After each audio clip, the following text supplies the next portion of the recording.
Bienvenue dans la cabine d'essayage du net consacrée aux arts martiaux. Ce matin, je vous propose de tester une tenue de karaté qualifiée de meilleur rapport qualité-prix par de très nombreux sites de revente en France. Il s'agit du Karatégi Dojo Master, de pas n'importe quelle marque, du premier équipementier français Metalbox. Alors, on va l'essayer, on va la mesurer et on va la comparer.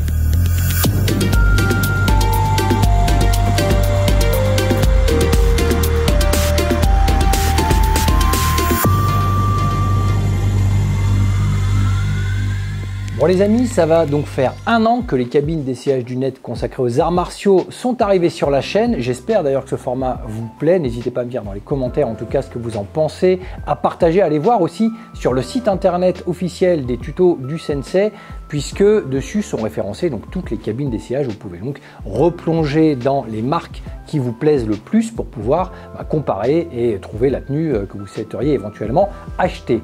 Alors, depuis le début, on a souvent testé des tenues moyen de gamme, haut de gamme, voire très haut de gamme, et finalement assez peu de tenues d'entrée de gamme, hormis en septembre dernier, on a fait l'Outshock de Decathlon qui finalement était plutôt une bonne surprise. Et bien aujourd'hui, on va également réparer un petit peu le tir en testant une tenue d'entrée de gamme, mais pas n'importe laquelle. J'ai fait quelques recherches et je suis tombé sur non seulement une marque très réputée, une marque répandue en France mais aussi partout dans le monde, le premier équipementier français Metalbox, mais aussi sur une tenue qui est décrite par de nombreux revendeurs français comme étant le meilleur rapport qualité-prix. Donc je me suis dit, pour les abonnés de la chaîne, ça peut être très intéressant de découvrir ce Dojo Master d'une marque donc d'habitude spécialisée. Pour ceux qui font du pied-point ou de la Sèvres France, vous le savez, un Metalbox, c'est le premier équipementier en pied-point, en tout cas la première marque française de pied-point, et répandue, en tout cas réputée, renommée partout dans le monde désormais. Ils ont eu, je crois, en 2015, l'officialisation de première marque référente en France. Et c'est une marque qui a été créée en 1999 par un ancien champion de judo de l'équipe de France. Il me semble que c'est Jean-Jacques Cordomy. Et puis il s'est associé, il a créé Metalbox en 1999, une marque qui a donc grandi, grossi dans le monde du pied-point et qui a décidé de se diversifier, en tout cas de plus en plus, puisque désormais il propose des judo-gi et des karaté-gi. Aujourd'hui, ce matin, on teste le karaté-gi, ici référencé en 606, on le voit ici marqué en gros, et de la référence également Dojo Master.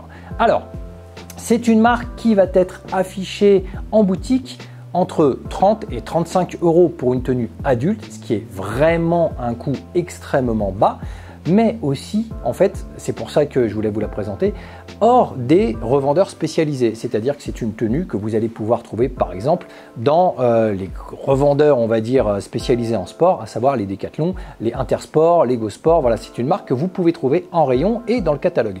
Donc ça, c'est plutôt avantageux parce que pour un débutant qui souhaite, en tout cas, acquérir une tenue, vous pouvez directement, peut-être à côté de chez vous, aller l'essayer. Donc ça, c'est un avantage que n'auront pas des tenues que vous êtes obligé d'acheter. Maintenant, même si de très nombreux sites de revente en ligne, des équipementiers spécialisés vous proposent en fait de les renvoyer si ça ne vous convient pas et de les renvoyer gratuitement, là pour le coup, sur le coup, vous allez dans un Decathlon, vous allez dans un Go Sport, un Intersport, un Sport 2000, vous pouvez l'essayer sur place, c'est assez pratique quand même. Donc ici, que vaut ce Metalbox Dojo Master? Donc, il a des qualités, il a des défauts. Le premier défaut global, effectivement, c'est une allure qui a l'air un peu chiffon. Alors ça vient aussi du fait que dans l'emballage, il était extrêmement chiffonné. Pourtant, c'est l'emballage officiel. Avant même que je l'ouvre, dans la petite présentation de la vidéo, je ne l'avais pas encore ouvert. Et on voit que déjà à l'intérieur, bon, le placement, il n'est pas fou. Donc ça crée déjà plein de plis avant même de faire quoi que ce soit. On sait qu'il va falloir bien évidemment le laver et le repasser. C'est du coton, 100% coton. Malgré ça, on y trouve un petit côté un peu rugueux et surtout c'est du coton extrêmement fin puisque c'est une tenue qui est en 6 oses. Donc 6 oses, c'est déjà très fin. On est déjà nettement plus sur une tenue orientée kumité, en tout cas pratique dynamique, et qui a une particularité qui est plutôt intéressante, c'est cette petite dualité entre à la fois l'élastique et à la fois le cordon. Souvent, très honnêtement, entre nous, les karaté-gi qui ont que des élastiques, souvent, ça ne trahit pas une très grande qualité ou un très grand soin en termes de praticité. même si il est évident que de nombreux karatékas et karatékates vont préférer l'élastique. À partir du moment où on est habitué à ce format-là, format un peu ce que j'appellerais moi vulgairement format pyjama, parfois c'est dur de passer au cordon. Lorsqu'on a même des lassages extrêmement modernes, ce que proposent des marques comme Tokaido par exemple, avec maintenant les tout nouveaux lassages sous forme d'épaisseur, des lassages sur au moins 10 cm d'épaisseur, ce qui couvre bien le ventre sans serrer forcément à un endroit précis, quand on est habitué à l'élastique, c'est vrai que c'est dur de repasser au lassage. Donc là pour le coup, on a une marque qui propose les deux simultanés, c'est plutôt pas mal. On a la petite étiquette Metal Box ici. Et donc on a une tenue qui visiblement sur certains sites de revente est estimée comme taillant grand. Donc on va pouvoir tester ça et juste avant on finit ce petit tour d'horizon avec pour le coup les coutures qui ont l'air assez sérieuses au niveau des épaules. Ici au niveau du col, on sait qu'on va pas trop faire de kumikata, on va pas trop agripper parce que ça a l'air quand même extrêmement fin. Les renforts c'est juste vraiment le même tissu très fin qui a été simplement rabattu et cousu, il n'y a pas de renfort d'épaisseur du tout dessus. Et on a sur les jambes et les bras juste un tout petit ourlet de finition, mais qui n'est pas les ourlets d'épaisseur que l'on peut trouver aussi sur certaines marques d'entrée de gamme. Donc ici, on va l'essayer ensemble et on va voir un petit peu ce qu'il donne. Bon les amis, vous vous en rendez compte par vous-même, la tenue est évidemment beaucoup trop grande.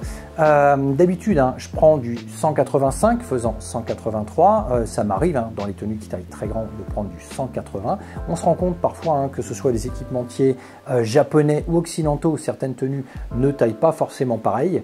Eh bien, celle-ci, pour le coup, c'est un 190 tout simplement parce que l'équipementier était visiblement non réapprovisionné dans les tailles un peu plus standards. Il n'y avait quasiment aucune taille disponible si ce n'est du 160 ou du 190. Donc pour vous la tester, j'ai pris un 190. Je sais que ça va tailler un peu plus grand que prévu. C'est de ma faute, j'aurais pu prendre du 180 si ça avait été disponible. Ce n'est pas disponible. Donc on va tester la 190. On ne va pas se fier donc à la grandeur un peu démesurée de ce karatégi, mais on va plutôt s'attacher à d'autres problèmes qui m'ont sauté aux yeux à l'instant où je l'ai enfilé. Tout à l'heure dans ce préambule, je vous expliquais que les tenues avec des élastiques souvent révélaient peut-être d'un manque de côté pratique et de peut-être d'un certain sérieux de manufacture de la part des marques. Ce sérieux, on vient de s'en rendre compte ici, tout simplement là, sous nos yeux, car en enfilant la veste, on se rend compte que le fil du pan qui se rabat est beaucoup plus haut que le fil qu'il est censé rejoindre. Donc il y a une grosse différence entre le fil de la tenue et le fil du pan qui se rabat. Résultat, on est obligé de remonter le fil du bas pour pouvoir attacher le haut de la veste. Et lorsque je me mets face à vous, on se rend compte que ça se traduit par un col qui est en fait décentré. Et encore là, j'essaie de le remettre avec le poids du micro, mais si je viens chercher la tenue normale, en fait, vous voyez, la pointe du col, elle est sur le côté, alors qu'elle devrait être beaucoup plus centrée. Ce qui, n'est pas un énorme problème en soi, mais qui quand même décentre la tenue. Et surtout, ça se voit aussi à ce niveau-là. Vous voyez, j'ai le pan ici qui est forcément beaucoup plus court que le pan qui est en dessous, puisque tout se décale. Ça se voit aussi dans le dos. C'est incroyable, dans le dos, on voit vraiment l'arrière de la tenue du côté droit qui est extrêmement remonté par rapport au côté gauche. Donc en gros, c'est extrêmement mal fichu, c'est mal taillé.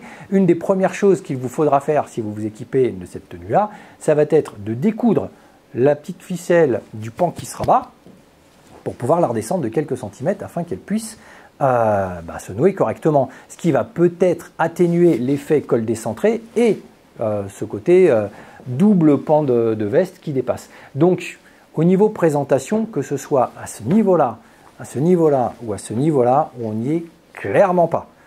Après, au niveau du pantalon, comme c'est un élastique, là j'ai pas utilisé du tout le nouage, l'élastique est suffisamment serré, il ne serre pas trop, il ne serre pas trop peu, ça tient plutôt bien le pantalon.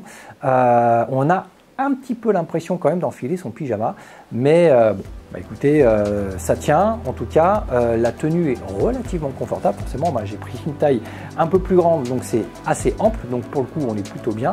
On a une tenue qui est un petit peu bouffante sur le haut et qui est plutôt bien maintenue par la ceinture, donc on est sur, on va dire, quelque chose d'assez correct à ce niveau-là. On va faire quelques pauses pour se rendre compte un petit peu de ce qu'elle donne en mouvement. Donc ici par exemple,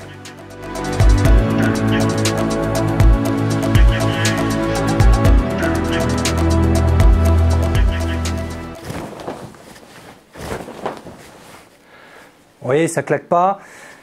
Mais c'est pas désagréable, en tout cas quand on débute véritablement la pratique des arts martiaux, c'est pas foncièrement désagréable. Allez, on la mesure et on la compare dans la base de données.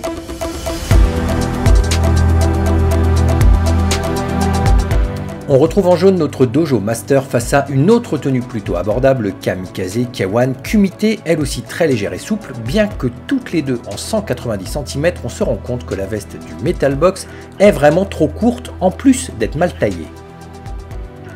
On peut également comparer la coupe avec celle du Kata Master Mix qui est légère et également orientée Kata et Kumite. La tenue de Tokaido taille cependant beaucoup mieux puisqu'elle est aussi orientée compétition. Il n'y a pas à dire, le Metal Box se retrouve en bas du classement de toutes les tenues testées jusqu'à présent. Bon les amis, on se fait un petit bilan de ce Dojo Master de la marque Metal Box. Alors en termes de coupe, on est sur une coupe qui est estimée de toute façon large, et effectivement elle est large. Au niveau de la matière, on est sur une matière très souple, même si on a un tissage du tissu en lui-même qui donne une sensation de rigidité, sûrement pour le côté martial. On n'est pas totalement dans le chiffon, mais on est quand même avec du Sea-Hose, quelque chose de très souple en 100% coton. Donc on a quand même un côté très souple, voire un petit peu bas au niveau de la qualité. Au niveau du style, on est clairement dans une coupe club, d'accord. On n'a pas la prestance d'une coupe traditionnelle ni l'aisance d'une coupe compétition. Et au niveau de la qualité, comme je vous le disais précédemment, on n'est pas dans une qualité très haute ni même moyenne. On tire un peu sur le côté basse qualité, que ce soit de par les coutures, de par les renforts, de par le tissage et bien évidemment de par les lanières qui décalent tout et globalement une sensation de porter quelque chose qui est vraiment, alors proprement parlant, entrée de gamme, et si on veut être honnête, bas de gamme. Au niveau, pour moi, donc des points forts de la tenue. Les points forts sont aussi les points faibles, c'est-à-dire que pour moi, le point fort, c'est quand même de ne pas acheter une marque lambda sur Amazon, par exemple, parce qu'au même prix, aux alentours d'une trentaine, entre 30, 35, 40 euros, il y a plein de kimonos, de karaté, de tenues de karatégi, de keikogi qui sont vendus sur Amazon, qui ne sont absolument pas des marques et en fait vous en avez à ce prix là. Donc l'idée de passer par Metal Box avec en plus première marque référente française manufacturier, en plus meilleur rapport qualité-prix, bon, on se dit qu'on est censé avoir quelque chose d'un petit peu au-dessus du lot, et en fait pas du tout. Donc pour moi la marque ça peut être un plus, mais ça peut être aussi un moins. C'est que oui, c'est un point fort, mais c'est aussi un point faible parce que la marque est censée donner confiance, mais en fait on se rend compte que la marque va nous induire un peu en erreur sur la qualité du produit. Pour moi, le deuxième point fort de cette tenue, ça reste ce lassage, ce double lassage qui permet d'avoir l'élastique, mais pour pas que ça tombe au cas où on a le nouage. Ça, je trouve ça quand même plutôt cool. C'est plutôt rare en tout cas d'avoir les deux comme ça. Donc voilà, ça pour moi c'est un point fort. Et le troisième point fort reste évidemment son prix extraordinairement abordable. Quand vous l'avez sur certains sites directement à 30-31 euros, bon, on ne prend pas un très gros risque. Même si on le garde un an ou deux, ça reste quand même un excellent rapport qualité-prix puisque le prix est extrêmement plancher. Maintenant, les choses qui fâchent.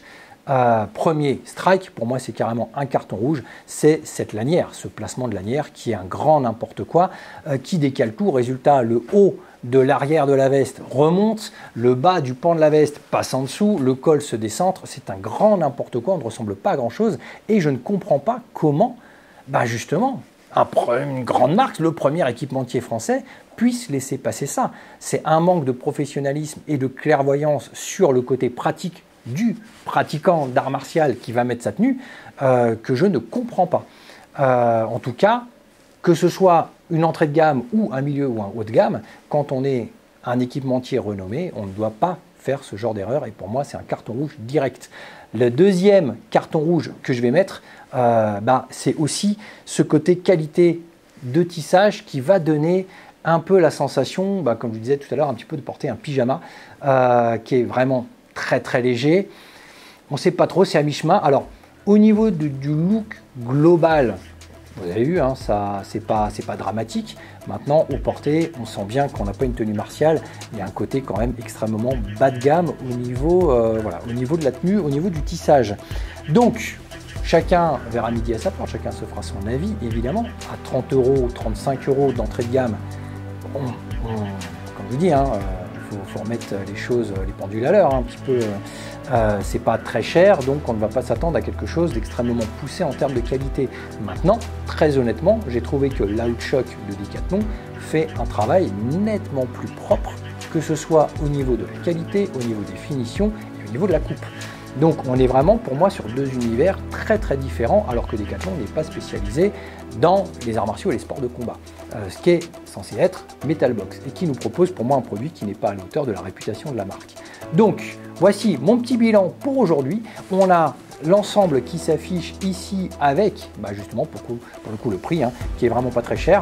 À vous de me dire ce que vous en pensez dans les commentaires. Si vous avez des tenues qui ont été des entrées de gamme et qui ont été très décevantes, il y a quand même une amélioration qui se fait au fil des années. Très honnêtement, j'ai connu des entrées de gamme qui étaient vraiment des chiffons à voiture. C'était très bien pour faire la carrosserie, c'était nickel. Ça, on est quand même déjà un tout petit peu au-dessus. Mais bon, on est quand même très très loin de ce que devrait être une tenue, en tout cas par une marque comme celle-ci. Allez, c'est tout pour cette semaine, portez-vous bien, ciao.